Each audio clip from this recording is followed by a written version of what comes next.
যে আরো ধান কাটিয়ে নিয়ে গেছে, আধা পাকা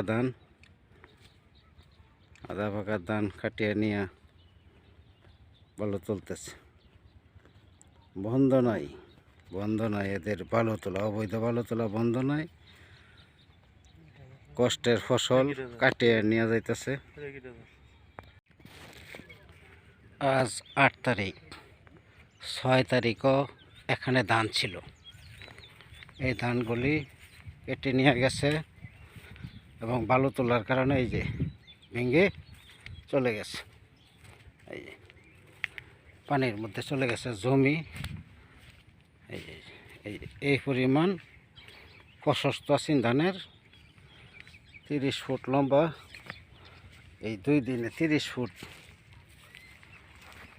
ধান কাটটা ধানও নিয়ে গেছে, নেড়াও নিয়ে গেছে, মাটি বালু সব নিয়ে গেছে।